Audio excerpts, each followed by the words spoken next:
করেছে গেল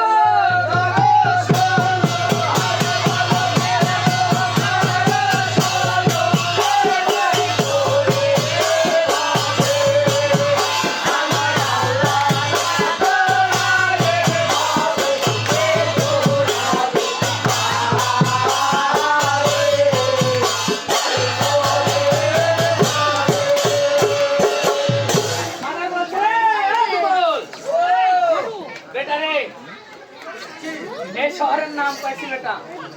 হ্যাঁ এই শহরের নাম হচ্ছে রমনামা শহর তো আমিও জানি বেটারে শোনা কথা বলি শহরের নাম জানি তো জানিস বেটা মিল্লিকের বাচ্চাকে জানিস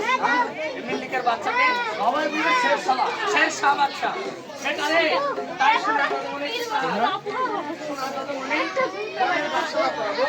ওই বাচ্চা থেকে হাত করে বাচ্চা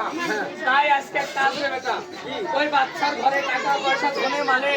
আল্লাহ পাক সব করেছে পুরা কেবল করেছে খোদা তাআলা সন্তানের হাত পুরা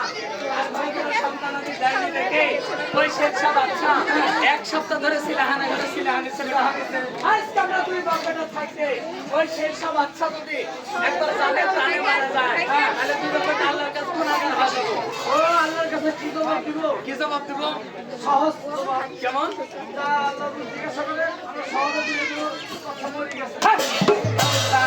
টানা পাবি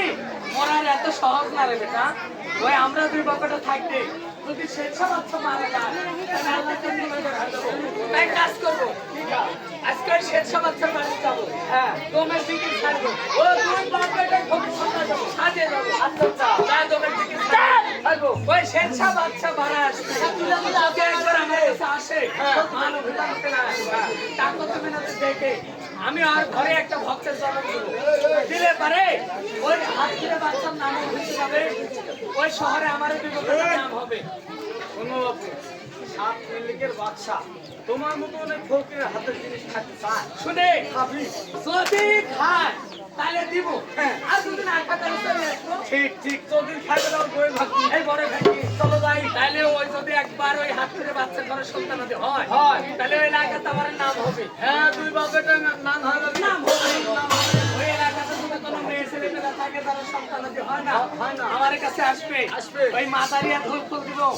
এই মাদারিয়া ধূপ ফুল খাইয়ে সন্তান হতে হবে তাহলে আমার নামে করবে পুনর্কীর্তন করবে সব আপনাকে বলে দেব হ্যাঁ শান্তি নিশান উড়াবে শান্তি গান গাও হ্যাঁ আচ্ছা তাহলে আমাদের শান্তি নিশান উড়াবে পুনর্কীর্তন করবে তোর মুখে কুরসি দিবি কুরসি দিবি হ্যাঁ তাহলে কাজ করে তাহলে এখান থেকে বসে আমি একবার শেরশাহ বাচ্চার